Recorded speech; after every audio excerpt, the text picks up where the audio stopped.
Okay. Well, welcome everyone. I know a lot of folks are still hopping on the call here, but I just wanted to give you a warm welcome. My name is Abba Kaiser, and I am the project manager for the Cascadia Greens Initiative and the overall program manager for the WSU Food Systems Program, which you'll hear more about in a moment. And before we get started with today's call, I want to recognize our sponsors, some of whom are on the call today. For the 2022 year, we have Earthfort and Copperworks Distilling and Northwest Farm Credit Services supporting the initiative. As many of you know, we pivoted from an in-person conference this year, so we're looking forward to these calls throughout the year and to building the program with our new director of the Food Systems Program, which you'll hear about in a moment. But I'm going to launch a poll, and maybe we can just post in the chat since there's a few of us here today about your name, location, and what part of the grain shed you represent, so we can get a sense of who's in the room. I know a lot of us know each other already, but if you wouldn't mind using the chat function and introducing yourself to give the speakers a little bit of a better sense of who you are and where you're tuning in from, that would be fantastic. And this is a brief agenda for the call. We have just a few intros and welcomes, an overview of the initiative. Then we'll head to our presentations by Colette DePhillips and Jessica Harper, followed by some open announcement time and then a wrap up. We'll go into breakout rooms if needed, but if it's a more intimate group, we'll just stay in the room and have some discussion. And I want to now turn it over to our new Food Systems Director and the chair of the Cascadia Grains Initiative, Marcia Ostrom, to introduce herself and to say a few words about her experience with the program and also with the regional grains world. So with that, I'll turn it over to Marcia. Hello, everyone, and welcome again from the WSU Food Systems team. It's great to see so many of you here. I have a long history of working with many of you, but I will take a minute to introduce myself for those of you whom I haven't met. I am an associate professor in the School of the Environment at WSU, and that is a statewide department. And I have responsibilities as a faculty member for research, teaching, and extension in sustainable food and farming systems. And as Abba said, I just officially started out as the WSU Food Systems Director a few weeks ago. However, I do have a long history with this program because I started it back in 2000 as part of the WSU Safe Food Initiative. And we've had many names. We were originally the Food and Farm Connections team. Then because the wording of the Safe Food Initiative, we were the Small Farms program. But we've always had a statewide team of people who work in farm and food system development. And we've grown to 100 plus WSU faculty and staff located across the state, as well as community partners and government agency representatives. So we continue our mission to foster viable farm businesses from all the way, and farm and food businesses from the field to the table. And that is how I spent my career doing research on regional market development, including direct marketing and intermediated marketing systems. And then recently I've been leading a national group on what we call values-based food supply chains that looks at how we can further values around environment and sustainability and equity all the way from the farm to the end user. So that's a few words, and I'm really looking forward to taking questions as I take the reins of this program and work with you all to build the next phase of Cascadia Grains. Thank you, Marcia, and we're really excited to have your leadership on board. I know a lot of you are already working with Marcia on other initiatives, so it's great to have somebody familiar with the work to strategize for the next phase of the conference and the initiative as a whole. Just a little overview of Cascadia Grains for those of you who are new to the call. This was an initiative born in 2013, a graduate student from the Bread Lab in collaboration with Pierce County Extension and Thurston County Extension led the original effort to develop a sister event to the grain gathering.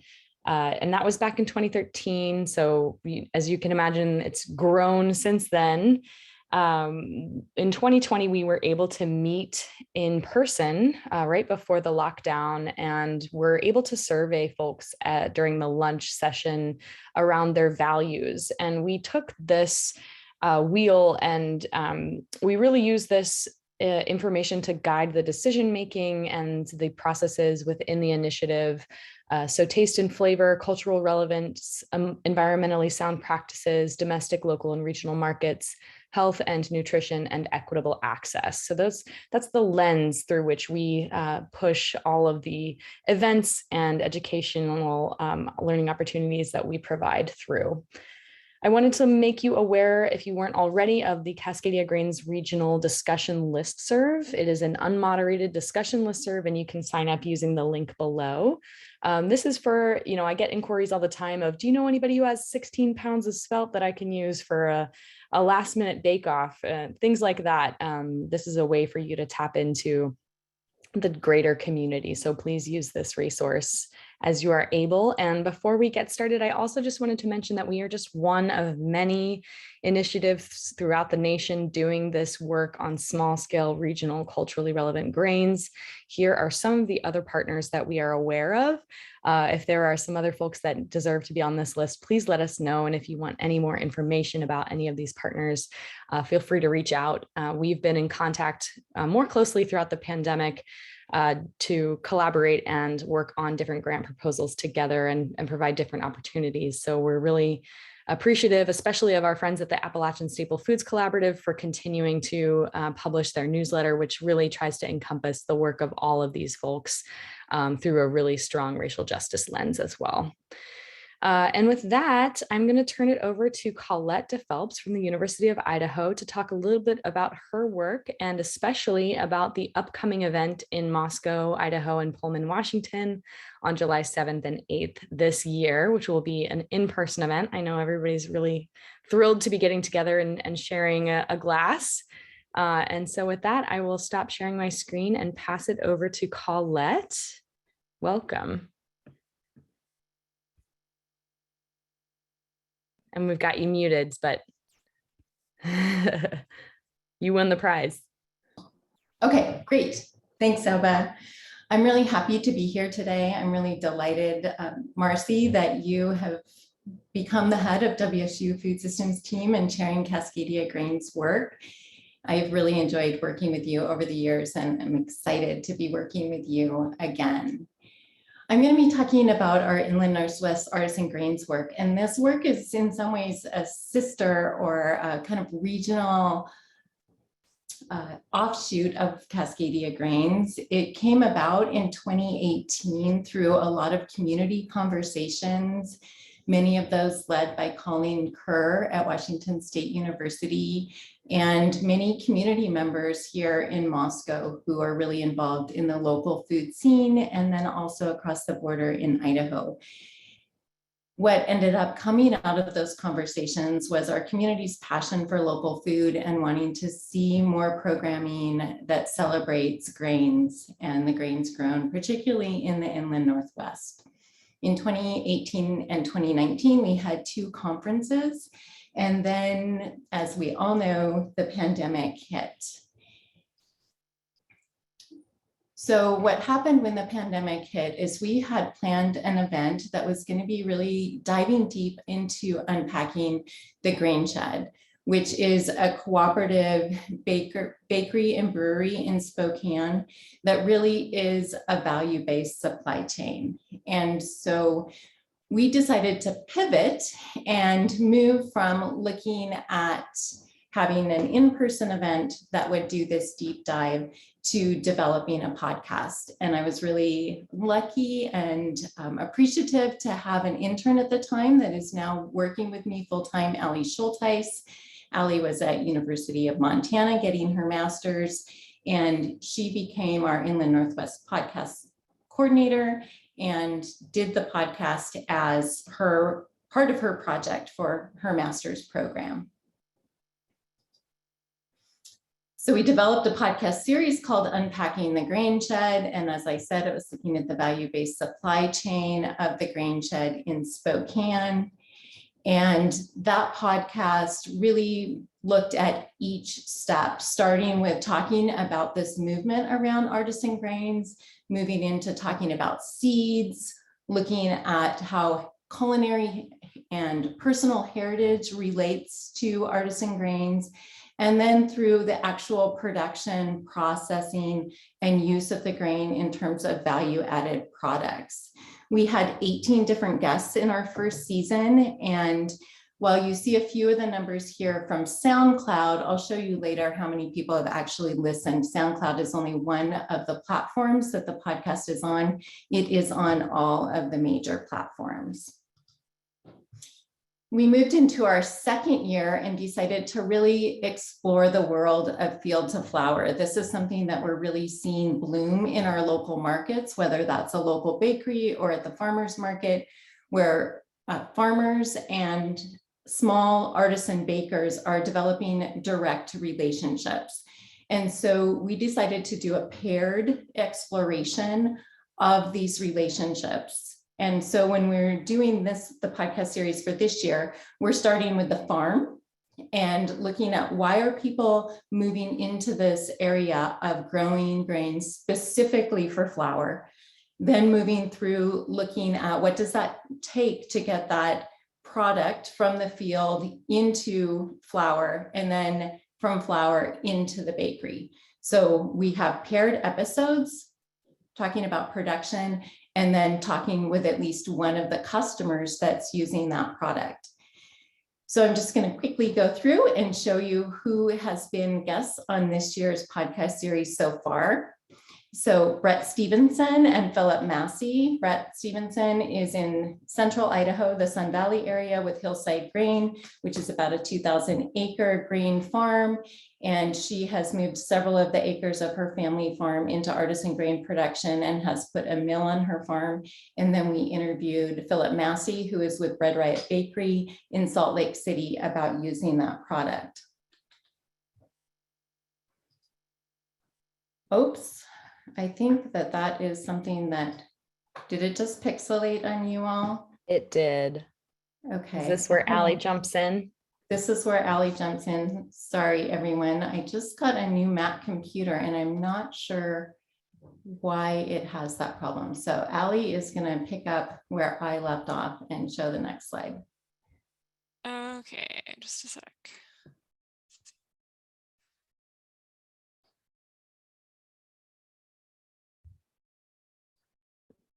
Is it showing full screen for you all?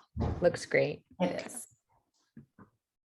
So one of the interesting things about this podcast program is that it is not only a podcast, it's also an IRB, which is the Institutional Research Review Board approved research project. So all of these interviews are going into a research project to better understand these artisan grain value chains. So let's go to the next slide. Our episodes 3 and 4, we are talking with Brooke Lucy from Bluebird Grain Farms, which is up in the Winthrop area of North Central Washington, and Missy LeDuc, who is co-owner of the Mazama store in Mazama, Washington, that also has an artisan bakery. Next slide. Our 5th and 6th episodes, we actually jumped out of the Inland Northwest region on the recommendation of Don Schuerman to go all the way to the San Juan Islands and talk with Stage Stilts and Nathan Hodges and Steve Lillestall about Barnell Bakery and Island Grist. And it's really interesting some of the parallels that they are experiencing out in the islands to what we are experiencing in the Inland Northwest in our rural communities as these relationships are being developed. And then our most recent episodes are with Jessica Moon and Garrett Moon from Moon's Family Farm. That just launched last week, and Jessica is on today's call.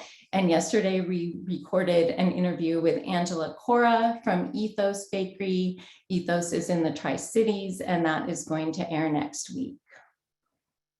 Next slide. So just a little bit about what we're seeing in terms of folks listening to our podcast.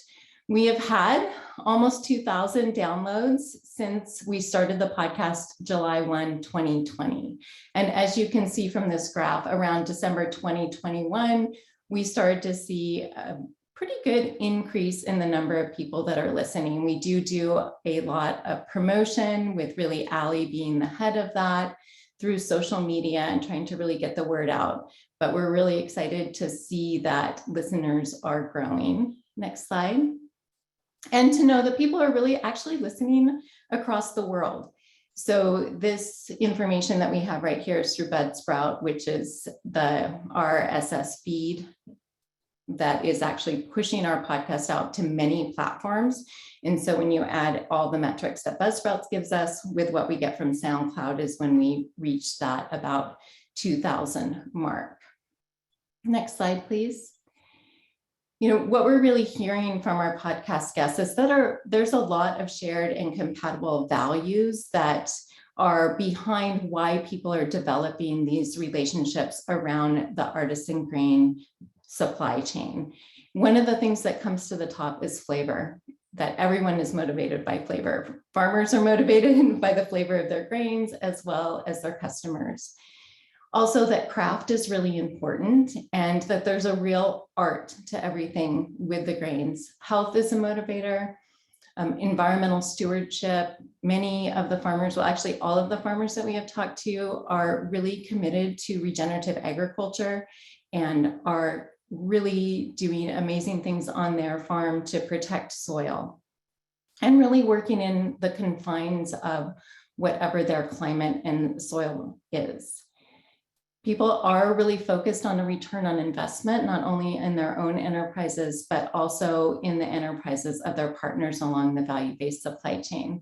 There's a commitment to place, whether that's very localized, like in the San Juan Islands, or more of a regional place in terms of the inland Northwest or Cascadia greater Cascadia region. And then also focused on consumer education about the value of grains and the value of grains being part of our local and regional food systems. Next slide. So we are so excited that we are able to partner with Washington State University again, and particularly the Sustainable Seed Systems Lab and Palouse Heritage and many other local partners to be offering a 2-day in-person event this July. And we're calling it an Artisan Grains Experience because our focus is going to be about being in the field. We are going to spend 1 day looking at trials at Washington State University at the Spillman Farm, and then going out and looking at how these different grains are performing at Palouse Heritage, which is over by Endicott, and then on to Dusty, Washington, to Neil Apple's farm, where we'd be looking at how he's growing them out as a larger farmer that is growing both for the commodity market and then under contract for the artisan grains value chains markets. We'll also be having a day of in-person networking where we're going to get together and we're going to have a lot of experiential activities around the grain in terms of baking workshops, a lot of trials, talking about some of the challenges that we see as we're developing these artisan grains, value-based supply chains, and then how we can change those challenges into opportunities. And then on Friday night, one of our local partners, Core Company, is actually going to be doing an Artisan Grains Brew Fest at the Latah County Fairgrounds. So we really hope that you can join us for that 2-day event. Next slide. We would love it if any of you would like to be a guest on our podcast. Please contact myself or Allie. And if you would like to join us in July or just keep up to date on those activities, please visit inwartisangrains.org. That will take you to a page where you can sign up to be part of our announcement listserv and to be able to follow all of our podcasts on your favorite platform. So thank you. I just want to add that you can also find a lot of this information on the Idaho Foodworks Instagram and also on the Inland Northwest Artisan Grains Facebook page. So that's another good place to see updates. Thanks, Allie. Thanks, Ali. And would you be willing to post the links to those in the chat? I just posted the website that's listed there, but the social media would be great to have as well. And just so everyone knows, this meeting is recorded. We'll post it on the Cascadia Grains website if you missed anything, and we'll be posting the chat as well. So you don't have to write all the links down just yet. Thank you so much, Colette and Ali, and I'm really excited to see all these familiar faces featured in your work. And I hope that everybody can head over to Eastern Washington this summer to raise a glass with you at what I hope is the first of many in-person experiences to come in the next year here. So with that, we'll turn it back over to our second speaker, and we're going to save questions and discussion for a little bit later in the call. So if you have any thoughts or questions for Ali or Colette, please keep them in mind. And we're going to introduce Jessica Harper from Northwest Farm Credit Services. And I'm going to very quickly share a video that she would like to start her presentation with. And I'm hoping that this will work for everybody. I'm going to optimize for video here. And unfortunately, it has to stay within this little box here, but I think everybody can still see everything that's going on here. So here we go. It's just a 2-minute video to introduce you to Jessica and some of the work at Northwest Farm Credit Services. Here we go. I got started in about 2002 when my dad called me over to come help him over for a summer. Over the years, my dad taught me punctuality, responsibility, and then loyalty. Well, now it's changed a lot. When I started, I pay $5, and I start $20, and now everybody got a telephone. We've had a couple of challenges. The first one is by the climate, as everybody's dealing with it all over the world. And I already dealt with my first drought. And we had to improvise real quick or you're gonna lose the whole farm overnight. The labor seems to be getting shorter and shorter every year. We have less and less people showing up and asking for jobs. And then the technology too also came into play big time as far as irrigation, wind machines. The Ortiz family, I see their success ingrained in their philosophy of giving. I think the biggest challenge I saw the Ortiz overcome was a drought event in 2015. We saw the operation overall and we saw that it was well positioned to take the hit and recover quickly. So we were able to support them as they went through the recovery process. I think without Northwest Farm Credit, I wouldn't be here. They took a risk on me, which I appreciate. And they also taught me a lot along the way. Better management skills, financial skills through classes. And I think that's what a lot of people need to learn, the money side of this, the finance part of this. I enjoy learning from them and their experiences, and many times their humble beginnings is fascinating. I think one of the main differences that makes Northwest Farm Credit stand out is their focus on agriculture and food and fiber. We understand how they work and how to work with them to make the most out of the services and products that we offer. I'm my own boss. I just like being out here every day. And I think, man, I'm a really lucky guy to be out here.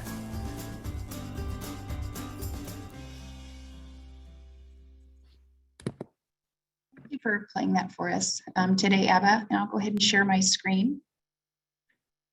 I think that visiting with the Ortiz family was really a good example of the kind of full service relationship that we like to have with our customers. As they indicated there, it's in order to be sustainable in the long run with our businesses, we have to be mindful of how we run our businesses in addition to the sound production practices. And today I just want to take a few minutes to talk about who Northwest Farm Credit is. Overall for those that might not be familiar. So today we'll be talking about how we support agriculture producers and also our rural communities, which is a big part of what we do that many aren't as familiar with. And then my role specifically, which is leading a program that we have called Ag Vision, which is a mission-based lending program for young, beginning, and small farm and ranch producers. A little bit about who we are. We support agriculture and rural communities with reliable and consistent credit and financial services today and tomorrow. We have a lot of things that we do that goes beyond just simply providing a loan to our customers. In terms of our locations that we work in, We cover 5 states, Washington, Oregon, Idaho, Montana, and Alaska. And Northwest Farm Credit is part of the larger farm credit system, which is in every state in the nation. I work in Spokane, Washington. That's where our headquarters location is. And then we've got 45 branch locations scattered throughout the 4 states there on the map.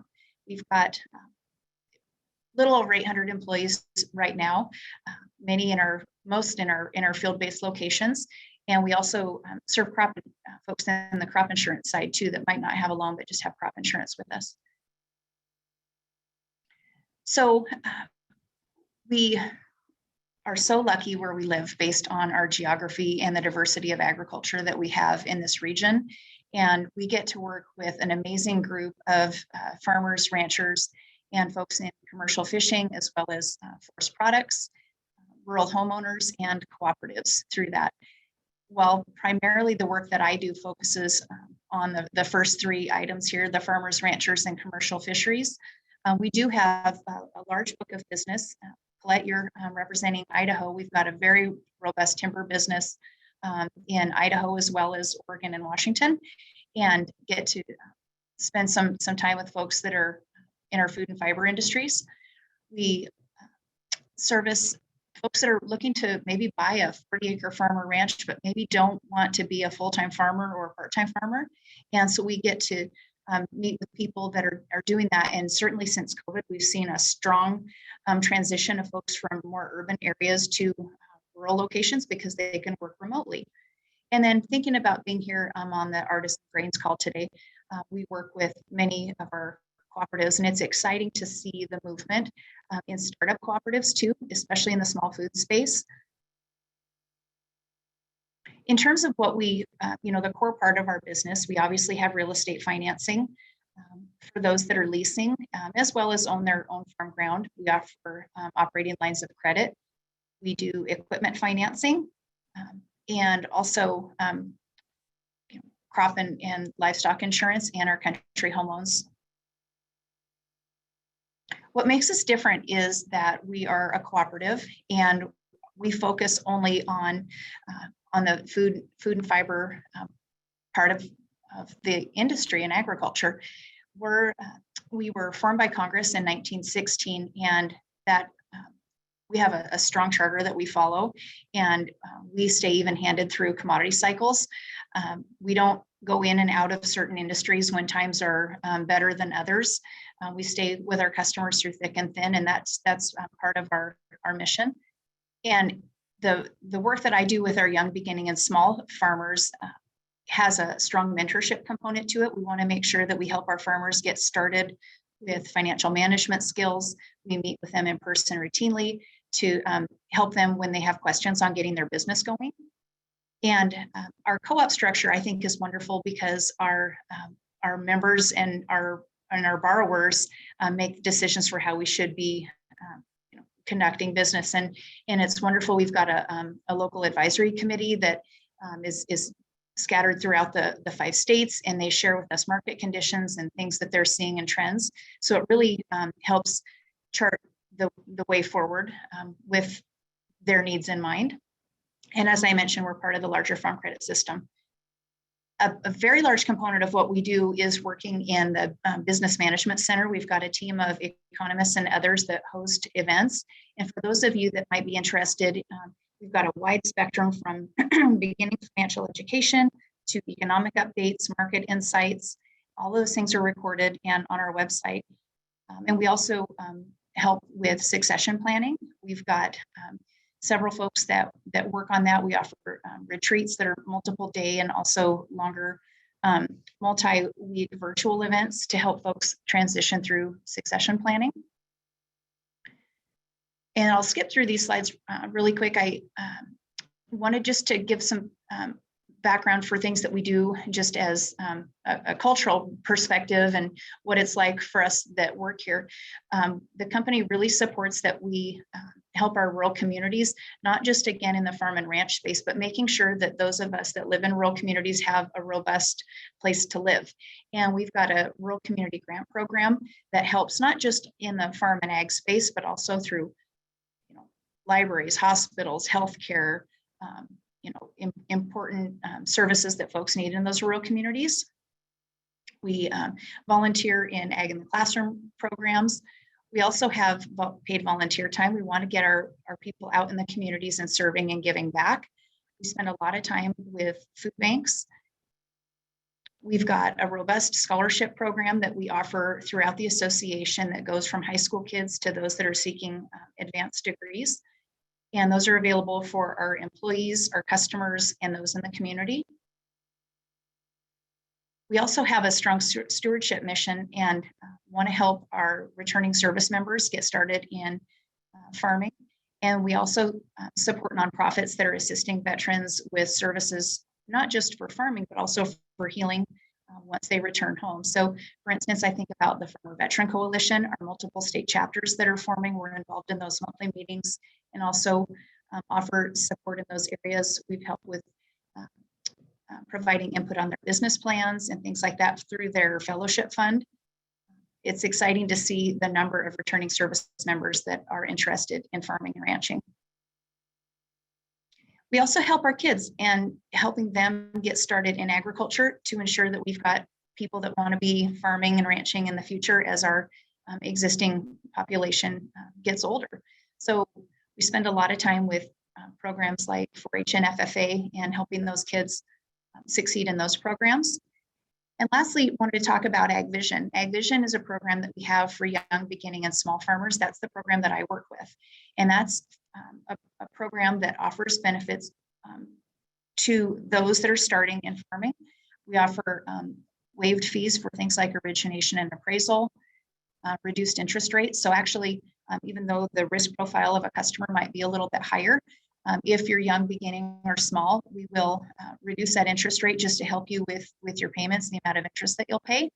I mentioned how our employees that are loan officers really take a long-term approach to that relationship to help them along the way. It's not a transactional experience. We meet with customers multiple times per year to go over financials and their business and help encourage them along the way. Our Business Management Center rewards this group of customers through a program called RateWise, which I'll share more about in a moment.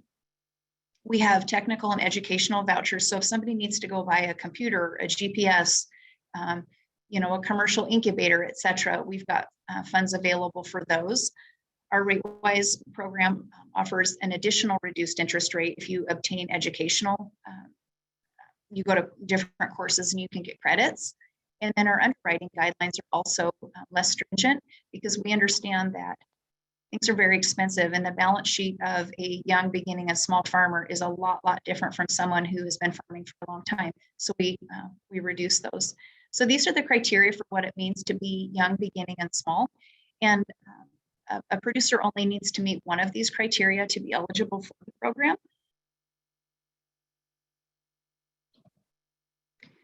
As I mentioned, the RateWise program is available to help folks reduce their interest rate. And that's something actually that we do a lot of long-term strategic planning with people. We've got customers that might know that a piece of property is coming up for sale soon, or they've got a piece of equipment they're saving for. They've got an operating line of credit that they need to have. You can start attending classes, even like WSU and University of Idaho offers wonderful programs such as Cultivating Success. That's one that we actually offer preferred or higher credit amounts for because we believe that it's such a wonderful program for beginning producers. And over time, you get 10, 20, 30 credits built up.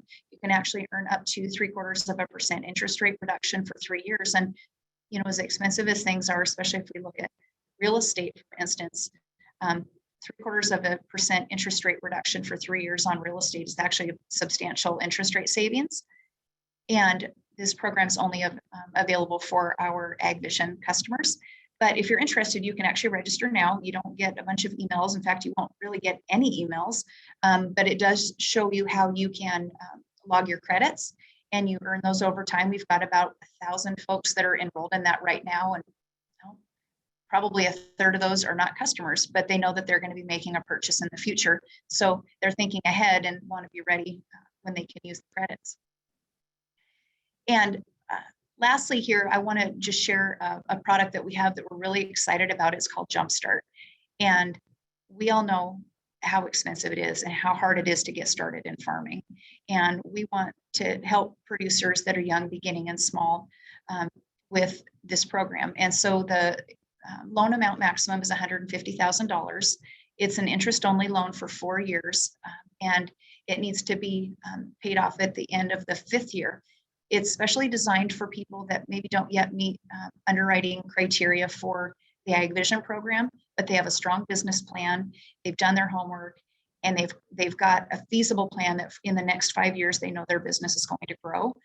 And this particular product is one that there is a lot of mentorship involved, but what it does is it allows folks to have a little bit of breathing room in that first 4 or so years of getting their business off the ground. Thank you for having me, Abba. I appreciate being here and hearing from everyone else on the call as well. Thanks, Jessica. And I hope that folks will pass along these opportunities and just continue to build the relationships with Northwest Farm Credit Services and all of the ways that they're trying to make funding more accessible, especially for small, new and beginning and diversified farmers. So thank you for all your work. And at this point, we usually go into breakout rooms, but with a more intimate group, I think we might just stick around and we'll start with any questions for our presenters. And then we'll, if you want to ask your question and also introduce yourself and tell us a little bit about your piece of the grain shed, which part of it you're representing. And just so everyone knows, this is being recorded and will be posted on cascadiagrains.com as a resource for those interested in getting more involved with the regional grain shed in the Northwest. So are there any questions for either Colette, Allie, or Jessica at this point?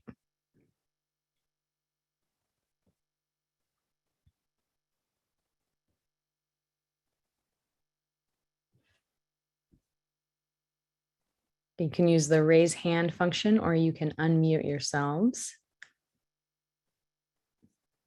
And if there's no questions, then we can just move on to announcements. If anybody has any announcements that they want to make to the group or anything coming up that they want to share with the folks on the call.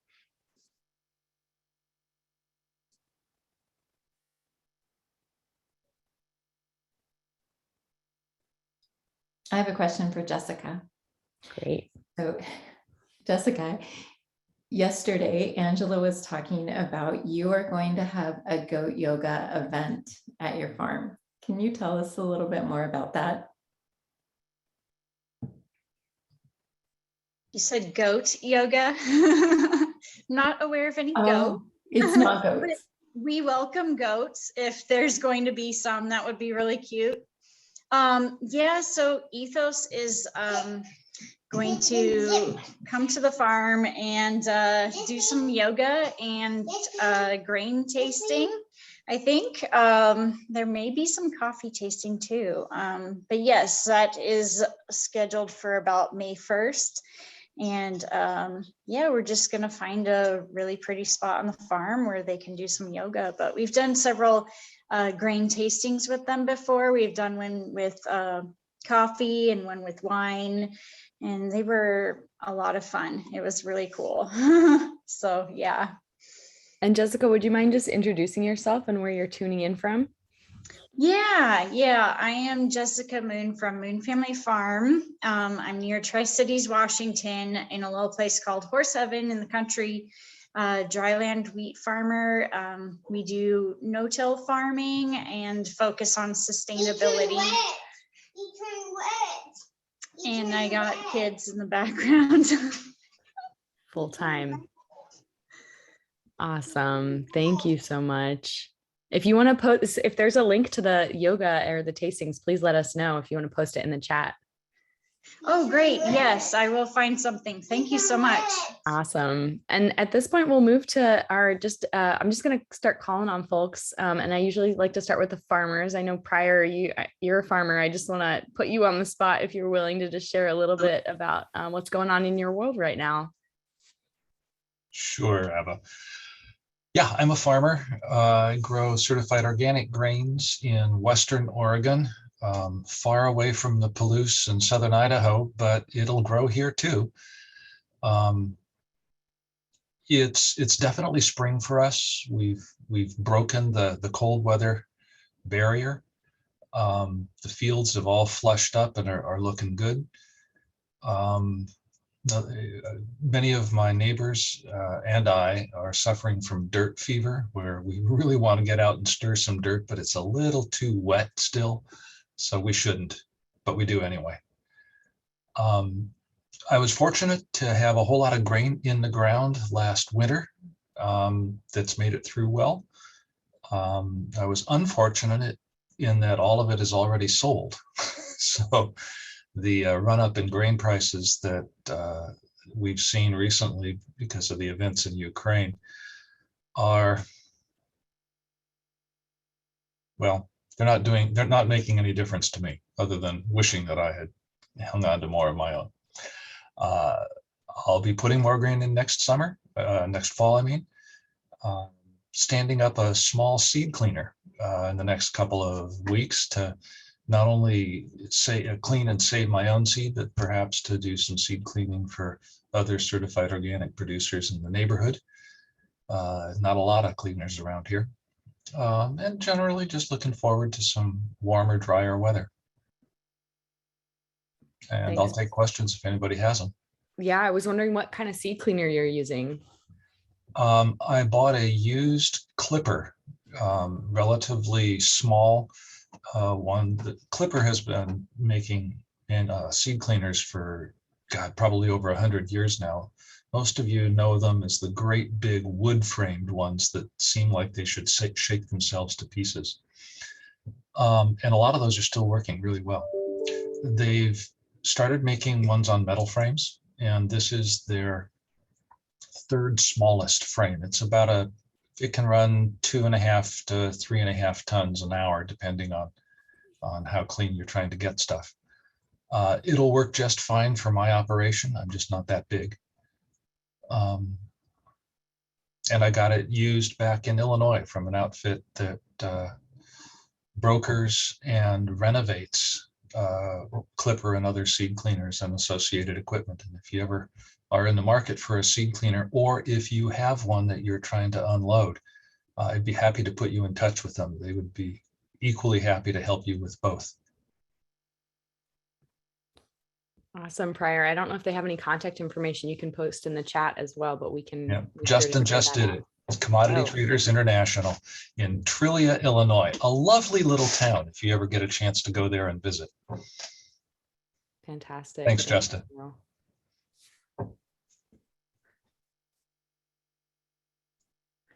Awesome. Okay. And we'll open it up. Are there any more farmers on the call that want to give a quick hello and just share what's going on in their fields right now?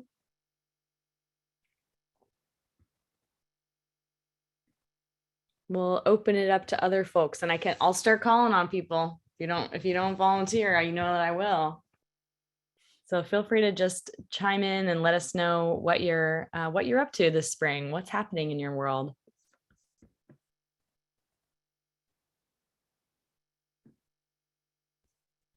Tom, we haven't heard from you in a while. You want to give us a little update? What's going on in the brewery? I was wondering if you're going to do that. So yeah, I'm happy to. Yeah, my name is Tom Handy. I live in Pullman. I own Paradise Creek Brewery. I'm also a Whitman County Commissioner, so my days are pretty filled with a whole bunch of different things these days. But on the brewery front, we're just kind of gearing up for summer when our production goes way up due to the warm weather and people having fun. So it's a fun business to be in. We bring a lot of joy, I hope, to people. And we also do, though, have a couple of our beers that we use, 100% locally grown barley. So, we're trying to do our part too. So, and trying not to get anything that's grown too far away from, the Palouse area. Of course, some of it we have to, but otherwise we like to keep our stuff pretty local. So that's me. Awesome. And I'm assuming you'll be involved with the Inland Northwest Artisan Grains events this summer as well. We're going to do our best to be a part of everything we can. It's just so nice to be out free again. That's right. Well, thanks for sharing, Tom. I appreciate you letting me put you on the spot. Sure. I want to see if Catherine Curley might be available to give a little update. I know you just were able to join the call, Catherine, but are you able to give us a little update on what's going on in your world? Sure. I was listening in. Hello, everybody. I would like to echo how lovely it will be to get together in person. I just back from the dentist and was listening in early, so a little wonkiness going on, but I'd love to just say hello from our recently minted nonprofit organization, Community Loaves. We just achieved our official 501c3 status, and we have been busy in these last couple of years growing a network of home bakers to donate bread that they make in their home kitchens using local wheat flour wherever possible. And those bread loaves go to food banks. We started with one food bank. We now work with 33 different partnered food banks, and we've donated some 70,000 loaves. There's about 1,000 bakers in the network. It keeps me really busy. I left my full-time day job to do this as 100% volunteer. It's lovely to see Jessica. Hello. And we are looking at adding additional products. We have operations in Idaho and Oregon, and we hope to have operations in California and Colorado here in the next couple of months. So the mission work of delivering freshly baked sandwich loaves using whole grain flour is it seems to be something that can stay in place, even though it sprung up in the time of pandemic. Food insecurity, sadly, is on the rise. Much, as you know, with inflation comes ever more pressure on people's dollars, and the need is only growing, and flour will be getting more expensive. So our fate is a little fluid in this time, and I'm appreciative of this organization and learning to understand how we can anticipate and do the good work that we're doing to deliver this nutritional item to our local food banks. So that's my update. Abba, thank you for letting me share that, and it's just really good to see everybody. Good to see you too, and congrats on the 501c3 status. I know that can be a bear to accomplish, so congrats. Yeah, and we'll look forward to keeping tabs on you. I've posted the Community Loaves website in the chat as well. And we just have a few more minutes here. Jason Parker, I'm wondering if you want to give a quick update. Absolutely. I'm sorry again for my camera not working, but I am Jason. I'm here in downtown Seattle, looking at cement finally being poured in front of Copperworks Distilling. There's been a cement strike for 4 months, and it was the day that they dug up all of the cement in front of our distillery that the strike started. So we're excited to see a little bit of cement coming in. Anyway, we make a bunch of products, vodka, gin, and a lot of American single malt whiskey. And this year, we're going to be 100% Washington grown small farms. I'm very excited about that. We did a big fundraiser last year, and we're able to raise a couple of $2 million.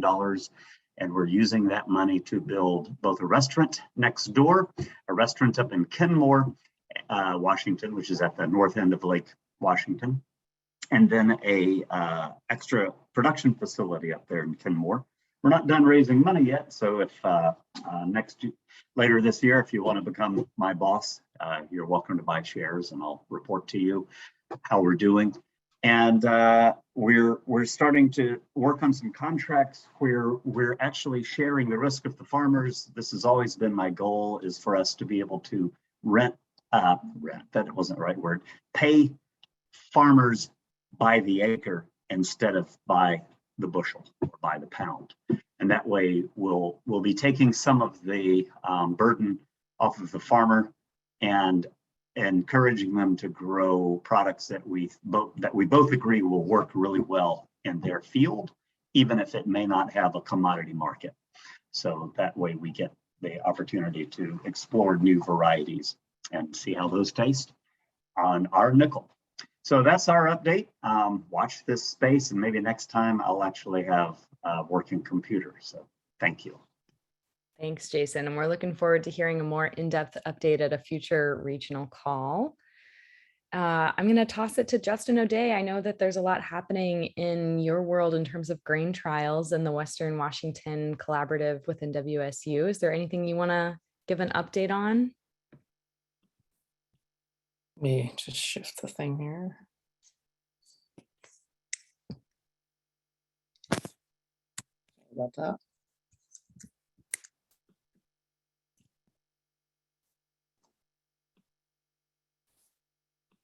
Sorry, it's not showing up here. Oh, you're looking good to us. I see why. I see why. Okay, I'm just going to do it from over here. It's because my screens are all jumbled up right now.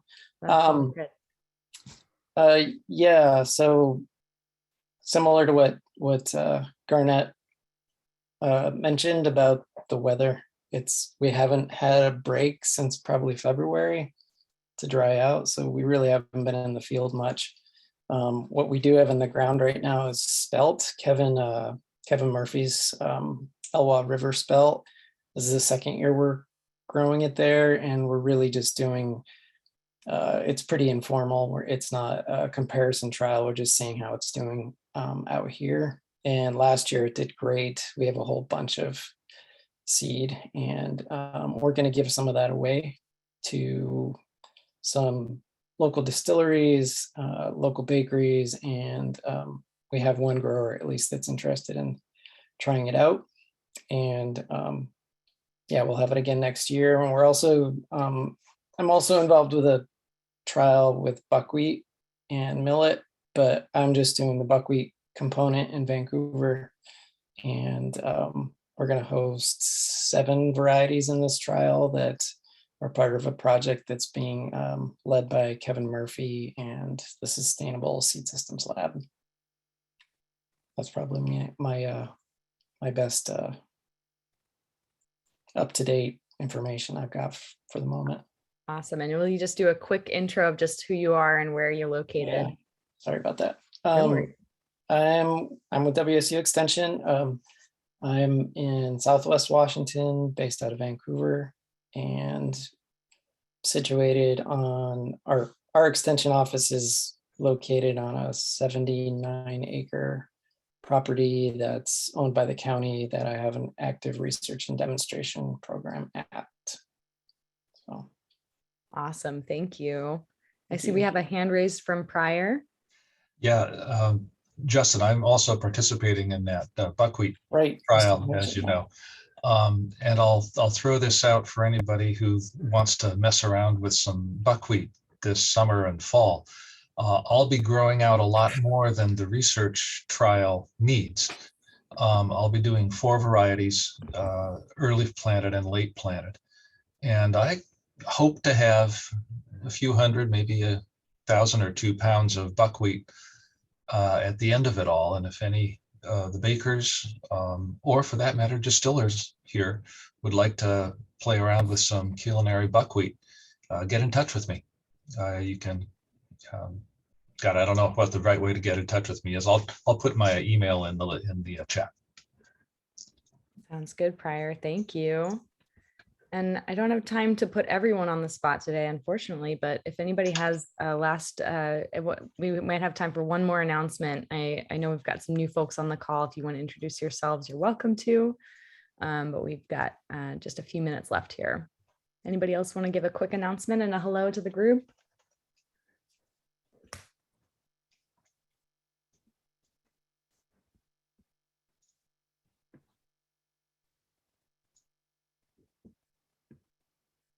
Annette, I see you've come online. Hi everyone. My name is Annette Slonim.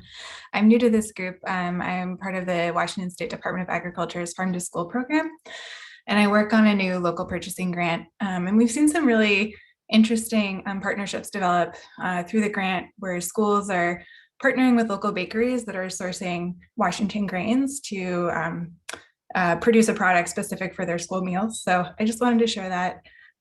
We're seeing it pop up across the state, so it could be a new opportunity for some of you out there. And I'll drop my email into the chat, so if anyone wants to learn more about the program or get in touch, feel free to reach out.